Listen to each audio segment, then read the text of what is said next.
నమస్కారం అండి. మన యూట్యూబ్ ప్రేక్షకులందరికీ కూడా నా పేరు డాక్టర్ బి సుబ్బారావు. ఇక్కడ Vijayawada Suryaraopet SK super speciality laser eye hospital, Nakkal road 5 line. మా ఫోన్ నెంబర్ 9441364655. సో మీకు ఇప్పుడు కంటి గురించి ఒక అరుదైన విషయాలు తెలియజేస్తాను. అంటే మీకు కంటి జబ్బుల గురించి అనేక రకాలైనటువంటి వీడియోలు చెప్పాను. ఇప్పుడు ఏమంటే మన సనాతన ధర్మంలో కొంతమంది పూర్వము కొన్ని చెప్పేవాళ్ళు. అంటే మన ఇతిహాసాలలోనూ పురాణాలలోనూ ఏమని చెప్పేవాళ్ళు, ఏదన్నా పలాని పని చేస్తే కళ్ళు పోతాయిరా అనేవాళ్ళు అనమాట. సో దాంట్లో నిజానిజాలు ఎంతవరకు ఉంది, శాస్త్రీయత ఎంతవరకు ఉంది అంటే మనకు తెలిసినంతవరకు, నాకు తెలిసినంతవరకు కొన్నిటిని వివరించడానికి ప్రయత్నం చేస్తాను. సో ముఖ్యంగా ఏమంటే పూర్వం ఎవరన్నా ఏమనేవాళ్ళు, అరే వ్యభిచారం చేస్తే కళ్ళు పోతాయి అనేవాళ్ళు. సో అది ఎంతవరకు నిజమో అనేది కొంతవరకు చూద్దాం మనం. సో ఇలా చేసే వాళ్ళల్లో ఏమంటే అనేక రకాలైనటువంటి వ్యాధులు వచ్చే అవకాశం ఉంది. సో ముఖ్యంగా ఏమంటే గొనోరియా అంటాం అన్నమాట. సో ఆ జబ్బు వల్ల ఒక్కోసారి కంటి నల్లపాప మీద డిశ్చార్జ్ పుండ్లు ఏర్పడి ఆ కళ్ళు మొత్తం డ్యామేజ్ అయ్యే అవకాశం ఉంది. అలాగే సిఫిలిస్ జబ్బు అంటాం. సో దానివల్ల కూడా అనేక రకాలుగా, అంటే కంటి నల్లపాప దెబ్బతింటే ఇంటర్స్టిషియల్ కెరటైటిస్ అంటాం. అలాగే ఒక్కోసారి కంటి మీద పుండ్లు కూడా ఏర్పడతాయి దాంట్లో. అలాగే కంటి లోపల కూడా నరాలు కూడా దెబ్బతిని ఆ విధంగా కూడా చూపు దెబ్బతినేటువంటి అవకాశం ఉందన్నమాట. అలాగే ఈ కాలంలో క్లామిడియో ఇన్ఫెక్షన్ అంటాం అన్నమాట. సో దాంట్లో కూడా దెబ్బతినే అవకాశం ఉంది.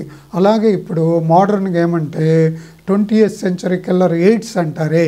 సో ఆ ఎయిడ్స్ జబ్బు కూడా ఎక్కువ మంది ఇటువంటి వాళ్ళల్లోనే వచ్చే అవకాశం ఉందన్నమాట. దాంట్లో ఏమవుతుందంటే మొత్తం రెటీనానే మొత్తం డ్యామేజ్ అయిపోతుంది అనమాట. ఈ ఒక్కోసారి దానికి మళ్ళా వైరల్ ఇన్ఫెక్షన్ జోడైపోయి దాంతోపాటు మొత్తము రెటీనా అంతా కూడా నెక్రోసిస్ అంటాం. అసలు ఇంకా ఏమాత్రం పనికి రాకుండా పోయి చూపు పోయే అవకాశం ఉందన్నమాట.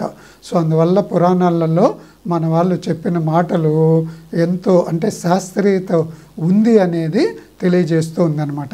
అలాగే ఇంకొకటి ఏమంటే మన వాళ్ళు ఎక్కడన్నా ఎవరినైనా బాగా మోసం చేసి తర్వాత ధన కనక వస్తు వాహనాలు అపహరించి సమాజాన్ని దోచుకుంటే కళ్ళు పోతాయి అనేటువంటి వాళ్ళది చెప్పేవాళ్ళు అనమాట. సో అది ఎంతవరకు నిజము. సో ఇటువంటి వాళ్ళల్లో ఏమవుతుందంటే వీళ్లకు యూజువల్గా ఈ షుగర్ జబ్బు, తర్వాత హైపర్ టెన్షను, తర్వాత మానసిక టెన్షను, నిద్ర పట్టకపోవడము, సో ఇటువంటివన్నీ కూడా ఎక్కువగా ఉండే అవకాశాలు ఎక్కువ ఉంటాయన్నమాట. ఇప్పుడు డయాబెటీస్ అనుకో, వాళ్ళకు డయాబెటిక్ రెటినోపతి వచ్చి చూపు పోయేటువంటి అవకాశం ఉందన్నమాట.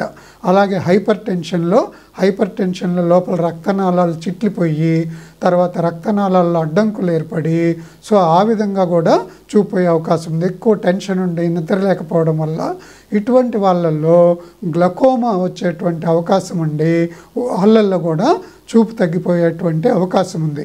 అలాగే ఇటువంటి వాళ్ళల్లో కూడా ఇంకా అనేక రకాలైనటువంటి ఆటో ఇమ్యూన్ డిసీజెస్ అంటాం. అంటే మన ప్రస్తుత విజ్ఞానానికి తెలియని జబ్బులు, ప్రస్తుత విజ్ఞానానికి ట్రీట్మెంట్ తెలియని జబ్బులు, తర్వాత కొన్ని రకాల క్యాన్సర్లు, ఇటువంటివన్నీ కూడా సో ఇటువంటి పీపుల్లలో ఎక్కువగా వస్తాయనేది ప్రస్తుతం ఉన్న విజ్ఞానానికి అందరికి కూడా తెలిసిన విషయమే అన్నమాట. సో అది కూడా చాలా వరకు శాస్త్రీయంగా నిజమేమో అనిపిస్తుంది అనమాట. అలాగే పూర్వము తాగితే కళ్ళు పోతాయి అనేవాళ్ళు. అంటే ఆల్కహాల్ కానీ తర్వాత చుట్ట బీడీ కానీ ఇటువంటి తాగితే కళ్ళు పోతాయి అన్నమాట. ఎందుకంటే ఈ ఆల్కహాల్ ఎక్కువగా సేవించే వాళ్ళల్లో కంటి లోపల ఆల్కహాలిక్ ఆప్టిక్ అట్రఫీ అంటాం. అంటే నరమే ఎండిపోతుంది అన్నమాట. సో అలా ఎండిపోయి, ఎందుకంటే మొత్తం లోపల ఉన్న శరీర భాగాలన్నీ కూడా దెబ్బతినిపోయి వాళ్లకు ఈ యొక్క చూపు పోయేటువంటి అవకాశం ఉంది. అలాగే చుట్టా, బీడీ, సిగరెట్, జర్దా, కిల్లి ఇటువంటి తాగే వాళ్ళల్లో కూడా, ఎందుకంటే లోపల అన్నీ కూడా రక్తనాళాలు దెబ్బతినిపోయి సన్నబడిపోయి, సో వీళ్ళకు కూడా కంటి మ్యాక్యులా అంటాం, చూపు కేంద్రం అది, అలాగే నరం అంటాం. సో ఇవన్నీ కూడా దెబ్బతినిపోయి మ్యాక్యులర్ డీజనరేషన్, ఇంకా అనేక రకాలైనటువంటి కంటి జబ్బులు వచ్చి ఈ జర్దా, కిల్లి, షుగర్ ఇటువంటి వాళ్ళల్లో మామూలు కన్నా 10 నుంచి 15 సంవత్సరాలు ముందే శుక్లాలు వస్తాయన్నమాట. ఆ శుక్లం వల్ల కూడా కంటి చూపు పోతుంది. అలాగే ఇంకా రకరకాల కారణాల వల్ల కంటి చూపు పోయేటువంటి అవకాశం ఉంది.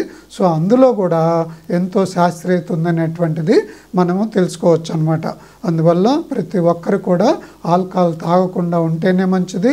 అలాగే టొబాకో ఇటువంటి పదార్థాలు వాడకుండా ఉంటే మన కంటిని కాపాడుకోవచ్చు అన్నమాట. ఇంకా అలాగే కొంత పూర్వకాలంలో కొన్ని రకాలైనటువంటి అంటే ఈ వైరస్ జబ్బులు కూడా ఉండేటి అన్నమాట.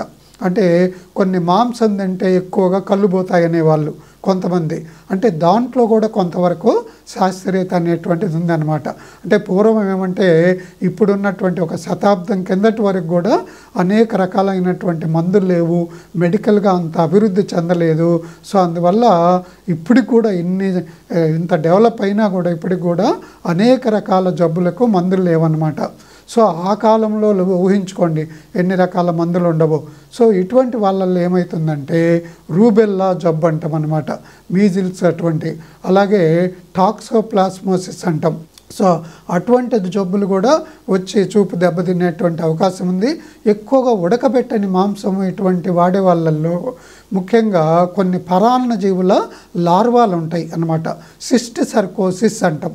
ఆ సిస్ట్ సర్కోసిస్ అనేటువంటిది కంటి లోపలికి చేరుతుంది, రెటీనాలో వెళ్ళిపోతుంది, ఈవెన్ మెదడులో కూడా చేరి అనేక రకాలుగా ఈ యొక్క కంటిని డ్యామేజ్ చేసి చూపు పోయేటువంటి అవకాశం ఉంది.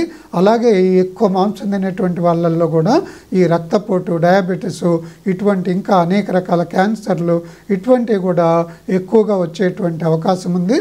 సో అందువల్ల కూడా చూపు దెబ్బతినిపోయే అవకాశం ఉందని చెప్పేవాళ్ళు. సో అందువల్ల మన పూర్వీకులు మన సనాతన ధర్మంలో చెప్పినట్టు ఫలాని చేస్తే కళ్ళు పోతాయి అనేటువంటిది చాలా వరకు వాటిల్లో శాస్త్రీయ నిజము ఉందనిపిస్తుంది అన్నమాట. ఓకే అండి, మీ కంటి డాక్టరు డాక్టర్ సుబ్బారావు. నమస్తే.